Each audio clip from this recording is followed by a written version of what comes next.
Hallelujah. हाँ, परमेश्वर का धन्यवाद करते हैं कि परमेश्वर ने ये समा हमें दिया कि हम उस सृष्टि को रचने वाले परमेश्वर की स्तुति कर सके, उसको धन्यवाद कर सके और उसकी बातों को, जो उसके मुख की बातें हैं, हम सुन सके। आमीन। हालेलुया,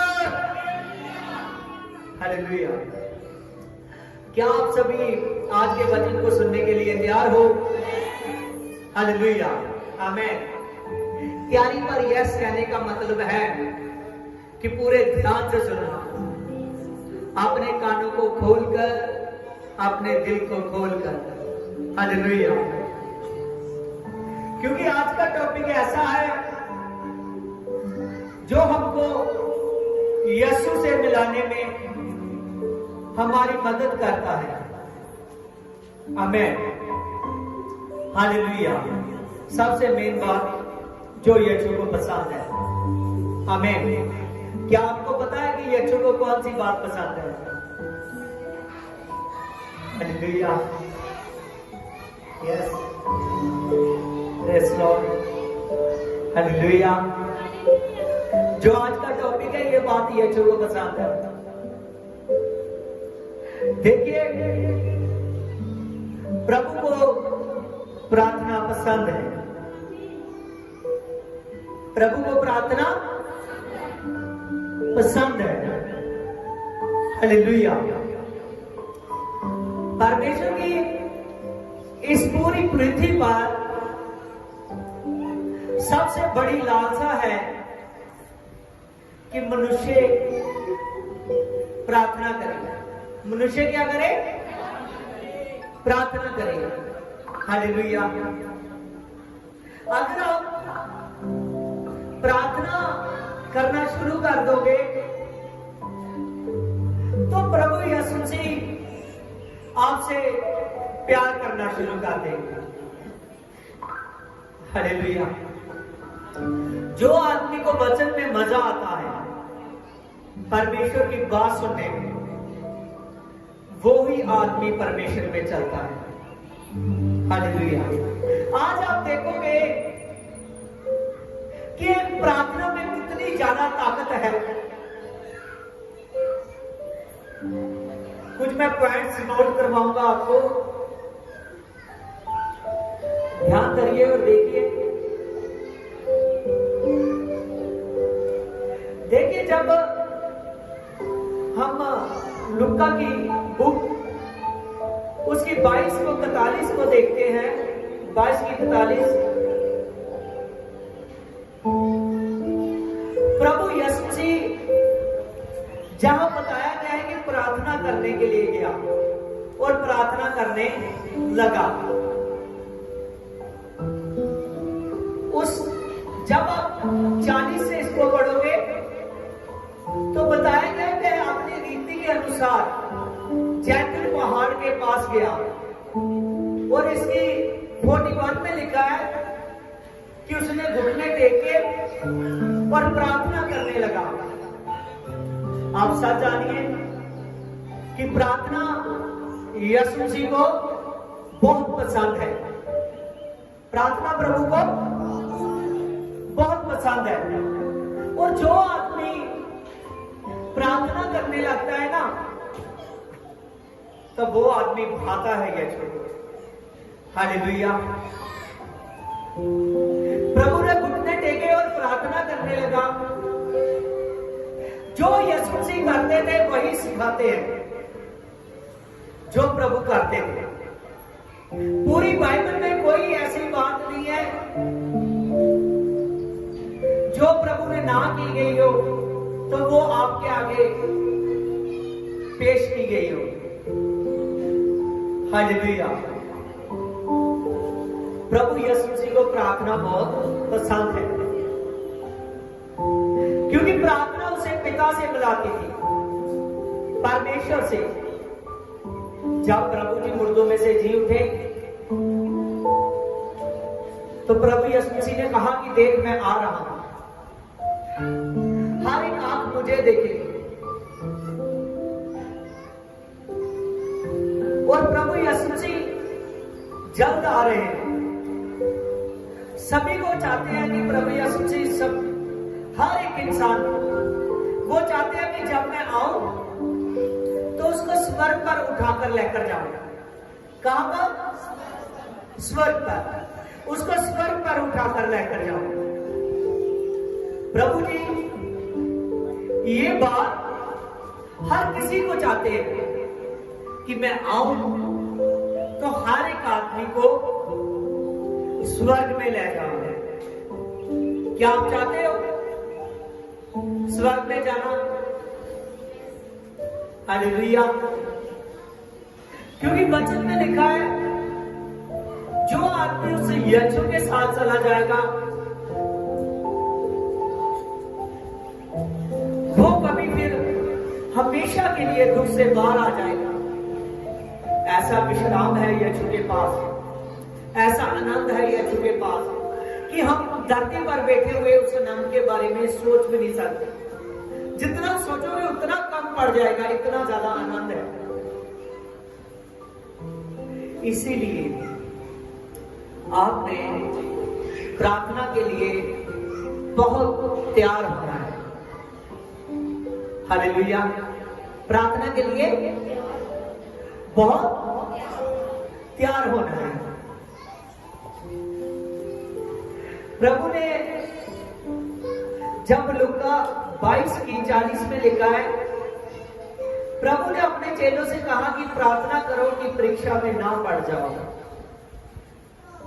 अगर आपने जो आदमी चर्च में आते हैं उनमें से बहुत से लोग ऐसे हैं जो प्रार्थना नहीं करते, जो प्रार्थना नहीं करते, तो वो परीक्षा में पड़ जाते हैं।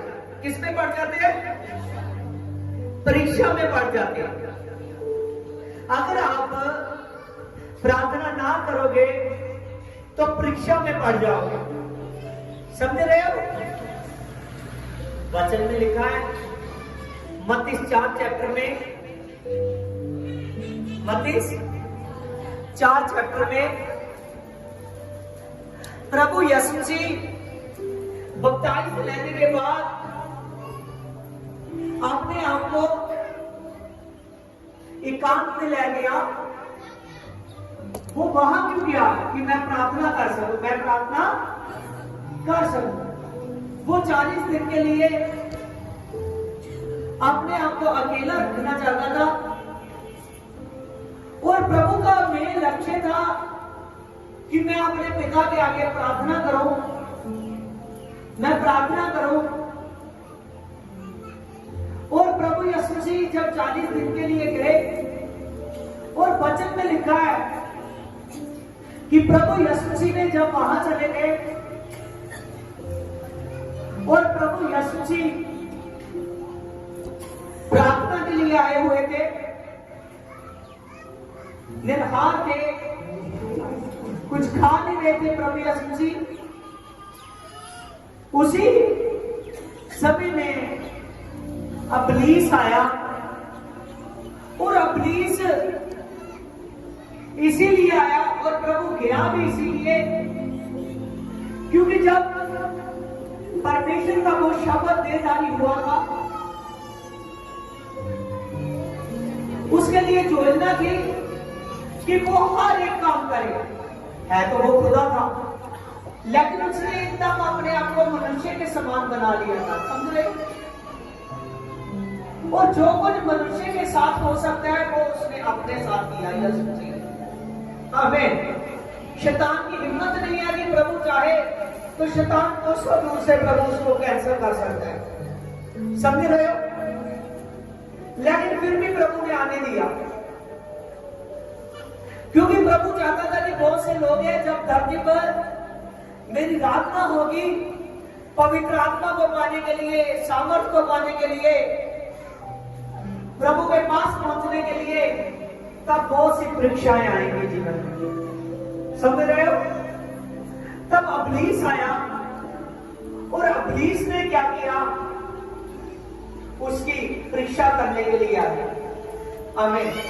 इसीलिए हुआ कि अबलीस से उसकी परीक्षा हो। इब्लीस ने उसको ऐशोराम दिखाया, कहने लगा ये सारा तेरा हो जाएगा, केवल तू झुककर प्रणाम कर। उसने कहा कि लिखा है कि आदमी सिर्फ अपने एक लौते परमेश्वर के ही आगे झुकता है। हालेलुया, केवल परमेश्वर के ही आगे झुकता है। शैतान फेल हो गया। उसने देखा कि अब इसको किस चीज की आवश्यकता होगी जाती है, क्योंकि प्रभु फास्टिंग में था, उसको भूख लगी हुई थी। भूख से प्रभु यीशु जी वीकनेस, कमजोरी महसूस कर रहा था। उसने कहा कि इस पत्थरों को कह दे कि रोटी बन जाए। जब ये बात हुई तो प्रभु ने कहा, लिखा है कि तू अपने परमेश्वर की परीक्षा ना ले, क्योंकि उसको पता था कि अगर मैं कह दूंगा, और दुष्ट भी जानता था कि अगर प्रभु कह देगा तो ये पत्थर भी रोटी बन जाएगा। हालेलुया। बाद में ऐसा हुआ जो हमने लूका 22:40 में पढ़ा है। प्रभु ने कहा कि तुम प्रार्थना करो कि परीक्षा में ना पड़ जाओ। समझ रहे हो? प्रभु जानता था कि ये लोग परीक्षा में पड़ने वाले हैं, इसीलिए अभी से इनको प्रार्थना की जरूरत है। अभी से प्रार्थना की जरूरत है। प्रभु ने उनको कहा प्रार्थना करो, लेकिन वो प्रार्थना ना करना, क्योंकि अभी तक वो पूरे का पूरा समझ नहीं सके, दुख को देख रहे थे। जो प्रभु ने बोल दिया था उन बातों की चिंता में थे। हालेलुया। वो बातों की चिंता में थे। आज बहुत सी चिंताएं आती है आपके जीवन में, और आप चिंताओं के समय, कमजोरियों के समय प्रार्थना नहीं करते। अगर कोई प्रार्थना कर लेता है तो वो फिर चर्च नहीं जाता, उसकी आगे के लिए प्रार्थना रुक जाती है। क्योंकि प्रार्थना को चाहिए खुदा का वचन। क्या चाहिए? खुदा का वचन। प्रार्थना को खुदा का वचन चाहिए। अगर प्रार्थना करते हो, अगर वचन ना लोगे, परमेश्वर की बात ना सुनोगे, तो आपकी प्रार्थना अधूरी रह जाएगी। हालेलुया। चेलों ने प्रभु की बात तो सुनी, लेकिन उस बात पर मनन नहीं किया। उन्होंने प्रार्थना नहीं की, लेकिन चेलों ने प्रार्थना नहीं की तो इसका मतलब नहीं है कि यीशु ने भी नहीं की। प्रभु यीशु से जब प्रार्थना करने लगे तो प्रभु यीशु जी का जो ब्लड था, जैसे प्रभु यीशु जी प्रार्थना करने लगे तो वो पूरे मन से प्रार्थना कर रहे थे। कैसे कर रहे थे? मन से प्रार्थना कर रहे थे। पूरे के पूरे अपने मन से। देखिए 40 में देखिए, 44 में देखिए,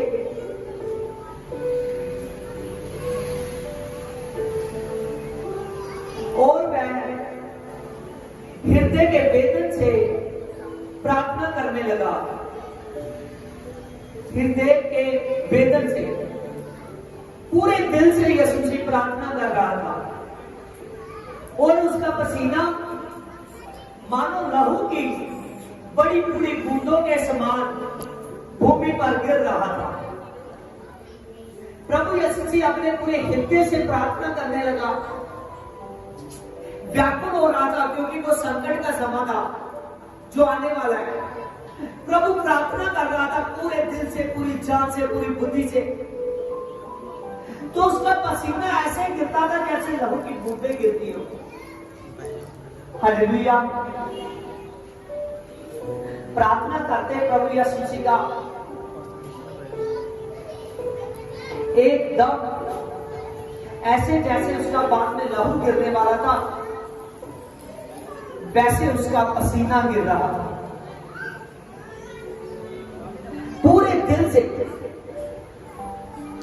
क्या आप प्रार्थना जब करते हो तो ऐसे करते हो? अगर ऐसे प्रार्थना नहीं करते तो आप सामर्थ्य से नहीं बढ़ सकते।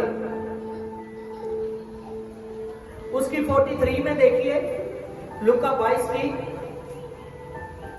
जब प्रभु प्रार्थना करता था तो स्वर्गदूत उसको सामर्थ्य देने के लिए आ रहा था। एक स्वर्गदूत उसको सामर्थ्य देने के लिए आ रहा था। जैसे प्रभु यीशु मसीह प्रार्थना कर रहा था तो एक स्वर्गदूत उसे सामर्थ्य देने के लिए आता था। आप जानते हैं कि जब प्रभु यीशु 40 डे की फास्टिंग में था तब भी स्वर्गदूत उसको आते थे हेल्प करने के लिए। याद रखिए, जब आप प्रार्थना करते हो, प्रार्थना के साथ संडे सत्संग कर रहे हो, अपने चर्च को समझ चुके हो, अपने बुलाहट को पहचान चुके हो कि मैं कहां की भेड़ हूं, अब मैंने वहां बच्चों को जन्म देना है। बहुत से लोग हैं जो लाने हैं। भेड़ का बच्चों के जन्म देने का मतलब, प्रभु ने कहा कि देख भेड़ गर्भवती होगी, हालेलुया, गर्भधारण करेगी। उसका मतलब है कि प्रभु बता रहा है कि जो मेरे लोग हैं, जो मेरे कलीसिया के जन, एक एक जन बहुत से लोगों को बचाएगा। जैसे एक पिता, जैसे एक माता बच्चों को बचाती है, हालेलुया।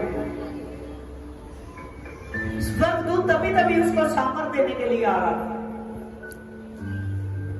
आज आप अगर ये वचन को सीख गए ना, मैं सच कहता हूं, गाड़ी सैकड़ों शैतान हो, हजारों लाखों दुष्ट आत्मा, मैं सच कहता हूं, यीशु के एक नाम से कैंसिल होगी। आमीन,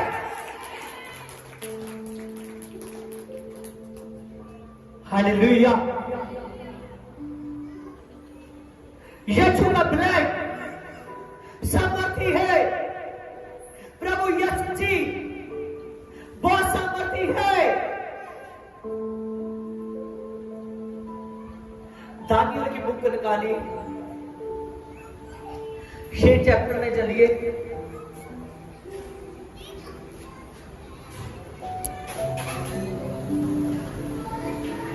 देखिए, आज आपने प्रार्थना के विषय में लिखा है कि दारा राजा को अच्छा लगा कि अपने राजे के ऊपर 120 अधिपति ठहराए जो पूरे राज्य की खबर रखे, और उनके ऊपर 3 अध्यक्षों को उठाए,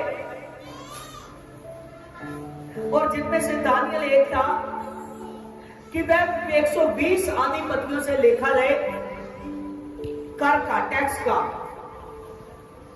आगे लिखा है,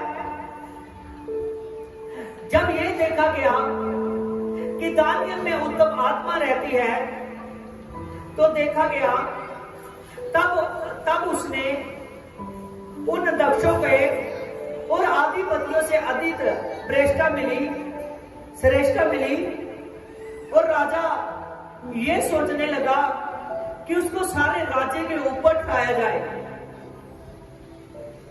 तब अध्यक्षों और अधिपतियों ने दानियल के विरुद्ध दोष ढूंढने लगे, परंतु वह विश्वास योग्य था और उनके काम में कोई भूल या कोई दोष ना निकला, और ऐसा कोई अपराध या दोष ना पाया गया। तब वह लोग कहने लगे कि हम उस दानियल के परमेश्वर की व्यवस्था को छोड़ किसी विषय में उसे दोष नहीं पाते। यहां पर लिखा है कि जब उन 120 जो अधिपति उठाए गए थे और 3 अध्यक्ष उठाए गए थे, उनमें से दानियल एक था जिस पर परमेश्वर का बड़ा अनुग्रह था, और दानियल उन सभी से अधिक राजा को बुद्धिमान लगने लगा, क्योंकि उस पर परमेश्वर का अनुग्रह था। जब दानियल उसे इतना ज्यादा भा रहा है कि वो उसे वो पूरे राज्य का अधिकार देना चाहता था, क्योंकि उसको अधिकार हो चुका था। वो आधिपतियों से और अध्यक्षों से श्रेष्ठ किया गया और राजा चाहता था कि उसके पूरे राज्य का अधिकार उसको दिया जाए। और जब जो आधिपति थे, अध्यक्ष थे, उनको ये अच्छा नहीं लग रहा था कि दानियल आगे बढ़ता जा रहा है। जब ऐसा लग रहा है तो उन्होंने कोशिश की कि दानियल में दोष ढूंढे, दानियल में दोष ढूंढे। जब वो देख रहे थे कि दानियल में हम दोष ढूंढे, तो जब वो दोष ढूंढने लगे, ध्यान से सुनो, अपने कानों को यहोवा की ओर करो, अपने मन को यहोवा की ओर करो। वो दानियल में दोष ढूंढ रहे थे, दोष ढूंढ रहे थे कि कोई गलती दिखे हमें। सच जानिए, सैकड़ों लोग उसमें दोष ढूंढ रहे थे दानियल में। इतना ज्यादा परफेक्ट दानियल की उनको दोष ही ना कोई मिला, केवल एक उन्होंने दोष ढूंढा जो उनकी निगाह में दोष था, लेकिन वो सामर्थ थी। हमें उनको कोई दोष ना मिला, लेकिन एक बात उन्होंने देखी कि वो अपने परमेश्वर के आगे उसकी व्यवस्था के अनुसार प्रार्थना करता है, प्रार्थना। बाकी उसको कोई दोष ना मिला। जब कोई दोष ना मिला, जो ब्लेसिंग की बात थी, जो बढ़ने की बात थी, जो श्रेष्ठता की बात थी, जो पावर की बात थी, जो अनुग्रह की बात थी, उनको उन्होंने दोष समझ लिया।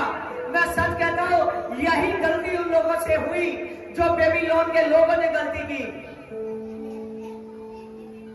उन आधिपतियों ने, उन अध्यक्षों ने, जब दानियल पर दोष नहीं मिला तो परमेश्वर की व्यवस्था के अकॉर्डिंग वो जो सामर्थ थी, उन्होंने वही दोष बनाकर वही बात उनके सामने की। वो उनके करने का कारण बन गई और आने वाले दिनों में दानियल के ब्लेसिंग का कारण बनने वाली थी। हमें जब ये बात हुई तो वो उसमें दोष ढूंढने लगे। उन्होंने कहा दानियल में तो कोई दोष नहीं है, केवल एक बात के सिवा, केवल एक बात के सिवा कि वो अपने परमेश्वर की व्यवस्था में पूरा मगन रहता है। वो अपने परमेश्वर में पूरे के पूरे दिल के साथ है। तो वो राजे के पास गए, राजे को कहने लगे, राज्य के सारे अध्यक्षों और हाकिमों और अधिकारियों और न्यायियों और गवर्नरों ने आपस में सहमति की और राज्य को ऐसी आज्ञा दे कि 3 दिन तक राज्य में तुझे छोड़ किसी मनुष्य या देवता की विनती ना की जाए, और जो विनती करेगा उसको सिंहों की मांग में डाला जाए। और इसीलिए अब हे राजा ऐसी आज्ञा दे और इस पत्थर पर सहन कर, पत्थर पर सहन कर कि ये बात अटल हो जाए और बदली ना जाए। तब राजा ने आज्ञा पत्थर पर सहन कर दिए। आमीन। देखिए, उन्होंने उसी बात को लेकर सारे इधर आओ, कोई पानी दिली किसी गल दिली नहीं, इस वक्त जाएगा जो ड्यूटी है, जो बचन का समय है, सिर्फ बचन का समय है। सारे इधर आओ। हालेलुया। देखिए, जब वो राजा के पास गए, वो राजा के पास कहने लगे, राजा को ऐसी बात उन्होंने बताई कि राजा हम चाहते हैं कि पूरे राज्य में ना कोई किसी मनुष्य की, ना कोई किसी देवते की उपासना की जाए, केवल ये 30 दिन तक तेरी ही उपासना की जाए। जब ये बात उन्होंने की तो राजे को कहने लगे कि आज्ञा पत्र पर तो सहन कर मोहर लगा कि इसको बदला ना जाए, ये अटल हो जाए, ये अटल हो जाए। तो राजे ने उनकी बात को सुना और उस आज्ञा पत्र पर साइन कर दिए। तब वचन में लिखा है इसकी 10 में, जब दानियल को मालूम हुआ, दानियल को मालूम भी हो गया कि आज्ञा पत्र पर साइन किए गए हैं, राजे ने उस पत्र पर साइन कर दिए गए हैं कि अगर कोई किसी की भी उपासना करेगा, केवल राजे को छोड़ और किसी की उपासना करेगा, जब मनुष्य की या देवता की, तो उसको सिंहों की मांग में डाला जाएगा। और दानियल था जो अपने परमेश्वर की उपासना करता था, जो अपने परमेश्वर की उपासना करता था। इसकी 10 में देखिए, जब दानियल को मालूम हो गया कि राजे ने आज्ञा पत्र पर साइन कर दिए गए हैं, और तब वह अपने घर में गया और अपने चुबारे के बीच में जाकर हमेशा की तरह खिड़की जो यरूशलेम की ओर खुली हुई थी, अपनी रीति के अनुसार जैसे वह दिन में 3 बार परमेश्वर के सामने घुटने टेक कर प्रार्थना करता और धन्यवाद करता था, और तब भी उसने वैसा ही करता रहा। और तब उन पुरुषों ने जो उस पर दोष लगाना चाहते थे, उन्होंने आकर उसे अपने परमेश्वर के सामने विनती करते और गिड़गिड़ाते हुए देखा। और तब वह लोग राजा के पास जाकर कहने लगे, क्या तुमने राजा आज्ञा पत्र पर साइन किए हैं? राजा ने कहा, हाँ। जो कोई 30 दिन तक जो कोई तुझे छोड़ किसी मनुष्य की देवते की उपासना करे, तो वह सिंहों की मांग में डाला जाए। उसने कहा, हाँ, मैंने इस आज्ञा पत्र पर साइन किए हैं। इसकी 13 में, हे राजा, दानियल है जो उसने तेरे राज्य में जो तेरी ओर कुछ ध्यान नहीं दे रहा और ना तेरे उस आज्ञा पत्र पर ध्यान दे रहा है, वह दिन में 3 बार प्रार्थना किया करता है। दिन में 3 बार प्रार्थना किया करता है। देखिए, यहां पर वो लेसन है जिस लेसन में दानियल को पता चल चुका है। हालेलुया। दानियल को पता चल चुका है कि आज्ञा पत्र पर साइन किए गए हैं। अगर कोई राजा को छोड़ किसी दूसरे की उपासना करेगा, तो उसको सिंहों की मांग में डाला जाएगा, सिंहों के घुरने में डाला जाएगा, भूखे शेरों के आगे डाला जाएगा, भूखे शेरों के आगे डाला जाएगा। जब दानियल इस बात को जान भी चुका है, इस बात को जानने के बाद भी उसने जैसे पहले करता था, दिन में 3 बार प्रार्थना करता था, आपके चुबारे में गया और जो यरूशलेम की ओर खिड़की थी, उसके सामने घुटने टेककर प्रार्थना करने लगा, अपने परमेश्वर की ओर ध्यान लगाकर। जब प्रार्थना करने लगा, जैसे वो प्रार्थना करने लगा, दानियल उसने जरा भी परवाह न की कि मेरी जान को खतरा है। आज बहुत सी बातें अगर आपके सामने थोड़ी सा खतरा हो ना, जब थोड़ी सी मुश्किल हो, आप प्रार्थना को तो रहने देंगे हो जहां तक शक्ति में भी नहीं जाता। अगर आपका ऐसा जीवन है, तो ऐसे जीवन से यीशु मसीह खुश नहीं है। आने वाले जो पहाड़ों जैसी मुश्किलें हैं, जो पहाड़ों जैसे दिन हैं, वो आपके सामने टल नहीं जाएंगे। अगर यीशु मसीह के आगे आप प्रार्थना करोगे, मैं सच कहता हूं, हर दिन आनंद में बदल जाएगा। आमीन। हर दिन में मुश्किलें कैंसिल होंगी, हर दिन में प्रॉब्लमें कैंसिल होंगी, हर दिन में आप सामर्थ पाओगे। वचन में हमने पढ़ा कि जब यीशु मसीह प्रार्थना करता था, तो परमेश्वर का स्वर्गदूत उसको सामर्थ देता था। सच जानिए, सामा परमेश्वर की ओर से आती है। किसकी ओर से? परमेश्वर की ओर से। हालेलुया।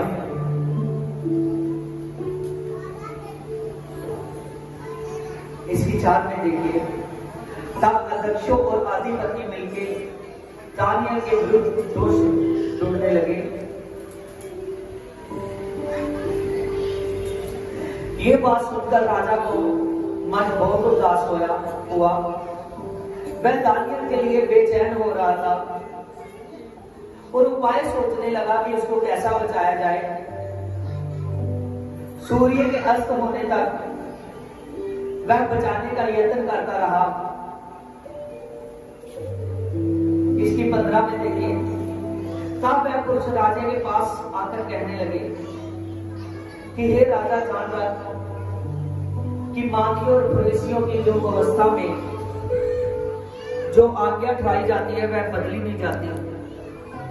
तब राजे ने आज्ञा दी, इसकी 16 में, दानियल को सिंहों की मांग में डाल दिया जाए। और उसके सामने राजा ने दानियल से कहा कि तेरा परमेश्वर जिसकी तू नित्य उपासना करता है वही तुझे बचाए।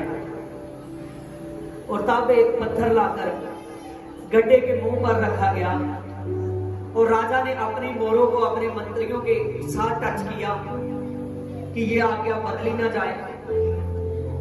देखिए, वो खुद राजा, दाना राजा सामर्थ को महसूस कर रहा है, सामर्थ को महसूस कर रहा है जो दानियल में है। समझ रहे हो? वो सामर्थ को महसूस कर रहा है जो दानियल में है।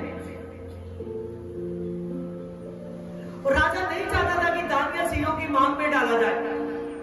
राजा नहीं चाहता था कि भूखे शेरों के आगे में दानियल डाला जाए, उनके घुटने में डाला जाए। राजा ने बात को नहीं चाहता था। वो जब से इस बात को सुना कि दानियल प्रार्थना करता है और दानियल के लिए आज्ञा पत्र पर साइन कर चुका था, तभी से वो सोच रहा था कि कैसे उसे बचाया जाए, कैसे उसे बचाया जाए, कैसे उसे बचाया जाए। सूर्य अस्त हो गया, शाम का समय ढलने लगा। मांदियों और फरीसियों ने आकर उसके पास आकर कहा कि देख, मांदियों और फरीसियों की व्यवस्था में जो आज्ञा एक बार लिखी जाए वो किसी भी तरह से बदली नहीं जा सकती। जब उसको आकर कहने लगे और राजे ने मजबूर होकर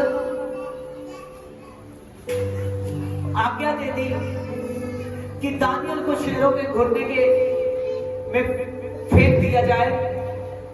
और उस घुटने के आगे पत्थर रखा गया और उसने अपनी मोरों को अपने मंत्रियों के साथ टच कर दिया कि अब कुछ बदला नहीं जा सकता।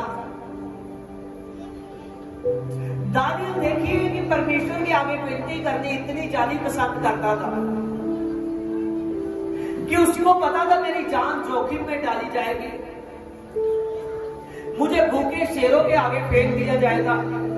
फिर भी उसकी इतनी मोहब्बत, इतनी ज्यादा मोहब्बत दानियल की कि उसने अपने परमेश्वर के जो उसका संबंध था प्रार्थना से, शक्ति से, उसने उस प्रार्थना को जो दिन में 3 बार करता था बंद नहीं किया, दूसरे देश में जाकर भी बंद नहीं किया। आगे खतरा देखकर उसको पता है कि मेरी जान निकलने वाली है। हालेलुया। उसने उस बात को नहीं बदला। दानियल अपनी रीति के अनुसार प्रार्थना करने लगा। जब प्रार्थना करने लगा एक मन एक जान होकर, जैसे दानियल प्रार्थना करने लगा तो उसको शेरों के घुटनों में डाल दिया गया। आज देखेंगे अगर आपके सामने कुछ प्रॉब्लमें हैं, अगर आपको जरा सा लगता है कि मेरा आज शरीर स्वस्थ नहीं है तो आप प्रार्थना में नहीं बैठते। अगर आपको लगता है कि मेरा शरीर बिल्कुल अच्छा नहीं है, आप संगति में नहीं आते। अगर आपको लगता है कि मैं चिंता में हूं, मैं परेशानी में हूं, आप संगति में नहीं आते, आप प्रार्थना में नहीं बैठते। अगर आप ऐसे सच जानिए कि परमेश्वर ढीलों को पसंद नहीं करता। परमेश्वर को ढीले लोग नहीं चाहिए। परमेश्वर को थोड़ी सी प्रॉब्लम देखकर डरने वाले लोग नहीं चाहिए। प्रभु के वचन में लिखा कि परमेश्वर का आत्मा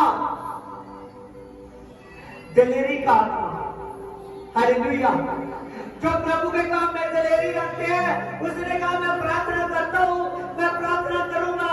राजा के मुंह से निकला, कहने लगा तू जिसकी परमेश्वर के आगे विनती करता है, अब वही तुझे बचा सकता है।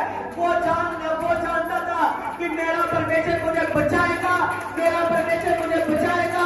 और उसने शेरों की परवाह नहीं की, केवल प्रार्थना की। हालेलुया। वो प्रार्थना करने लगा, धन्यवाद करने लगा। धन्यवाद करने का मतलब प्रार्थना में बातचीत कर रहा था परमेश्वर के आगे, उसके साथ संधि कर रहा था। जब वो परमेश्वर के आगे प्रार्थना करने लगा तो प्रार्थना की वजह से, एक नेक काम की वजह से उसको शेरों के खुरने में डाला गया। याद रखिए, आज के लेसन को सुनने के बाद आप सीख लोगे कि अगर नेक काम के करने कारण आपको चर्च में मान लो कि आप दूर से आ रहे हो, थोड़ी दूर से आने में प्रॉब्लम हो रही है, तो इसकी टेंशन मत लेना, ये नेक काम है। इसके आगे जीत है, इसके आगे जीत है। अगर आप अपनी गरीबी की हालत में भी कैम निकाल रहे हो, अगर आप अपने बीमार शरीर में कैम निकाल रहे हो, अगर आप किसी मुश्किल में कैम निकाल रहे हो, अगर आप परमेश्वर के भवन में आने के लिए चाहत हो, अगर आप प्रार्थना में, चाहे घर में कैसा भी माहौल है, आप प्रार्थना में बने रहते हो, मैं सच कहता हूँ यीशु मसीह के नाम में पहाड़ भी गिर जाएंगे। हालेलुया। और शैतान बोला, शैतान आपके सामने खड़ नहीं सकता। देखिए बाइबल में लिखा है, जब दानियल शेरों के खुरने में फेंक दिया गया, उसने कहा कि अब तेरा परमेश्वर जिसकी तू उपासना करता है वह तुझे बचाएगा। और देखिए आगे देखिए, तब राजा अपने महल में चला गया और उस रात इसकी धारा में महल में चला गया, तो रात को बिना भोजन से पड़ा रहा और कोई भी सुख विलास की वस्तु उसके आगे नहीं आई। और भोर को वह मुंह भरते ही राजा उठा और सिरों के गड्ढे की ओर फुर्ती से गया और चला कर कहने लगा। तब राजा गड्ढे के निकट आया और तब शोक भरी आवाज से चिल्लाने लगा कि दानियल तू कहाँ है? हे दानियल, तेरे जीवित परमेश्वर ने जिसका तू दास है, क्या परमेश्वर जिसकी तू नित्य उपासना करता है तुझे बचा सका? तब इसकी 21 में देखिए, तब दानियल ने कहा कि हे राजा तू जुगो जुग जीवित रह। इसकी 22 में, मेरे परमेश्वर ने अपने स्वर्गदूत को भेजकर सिरों के मुंह को ऐसा बंद कर रखा था कि उन्होंने मेरे कुछ भी हानि न की। इसका कारण ये है कि मैं उसके सामने निर्दोष पाया गया और राजा तेरे सन्मुख में मैं निर्दोष हूँ, उनमें कोई भूल न निकली। और तब राजा ने बहुत आनंदित होकर दानियल को गड्ढे से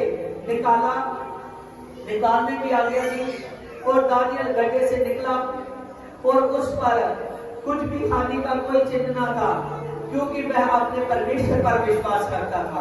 आमीन। आप ध्यान से देखिए, दानियल सिरों के आगे फेंक दिया गया और दानियल को राजा ने कहा था कि देख तेरा परमेश्वर जिसकी तू नित्य उपासना करता है वही तुझे बचाएगा।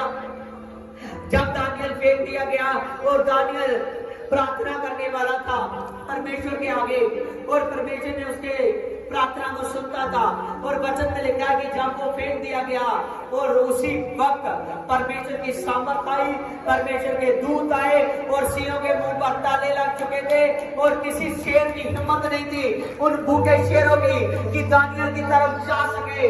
किसी शेर ने दानियल को टच नहीं किया। सभी के सभी शेर ऐसे पड़े थे जैसे सोए हैं। आमीन।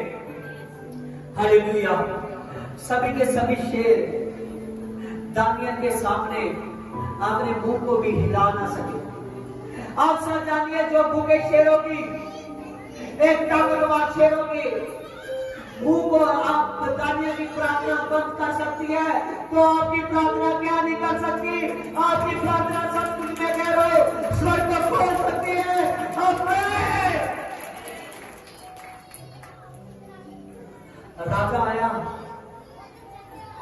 तो राजा ने आवाज दी दानियल को कि दानियल तू जीवित है। जिस परमेश्वर के आगे तू उपासना करता है, क्या उस परमेश्वर ने तुझे बचा लिया है? और दानियल ने आवाज लगाई, उसने कहा है राजा तू जीवित रहे, देख मैं जीवित हूं और मेरे परमेश्वर ने मुझे बचाया है। आमीन। हालेलुया। आप सब जानिए दानियल और ज्यादा श्रेष्ठ हो गया और ज्यादा बढ़ गया, यहां तक कि उसको प्रभुता मिल गई वहां पर। इसके देखिए दानियल को जो फरीसी और मालियों ने, जिन लोगों ने दोष लगाया था दानियल पर, वो शेरों के घुटने में डाले गए। हालेलुया। राजा ने आज्ञा दी कि दानियल को बड़े सम्मान के साथ बाहर निकाल दिया जाए। दानियल पूरी इज्जत के साथ, पूरी रिस्पेक्ट के साथ दानियल को बाहर निकाला गया। लेकिन उसने कहा जिस जिस आदमी ने दानियल की चुगली मेरे आगे की थी, उन सभी को उनके पूरे परिवारों में उन शेरों के घुटनों में डाला जाए।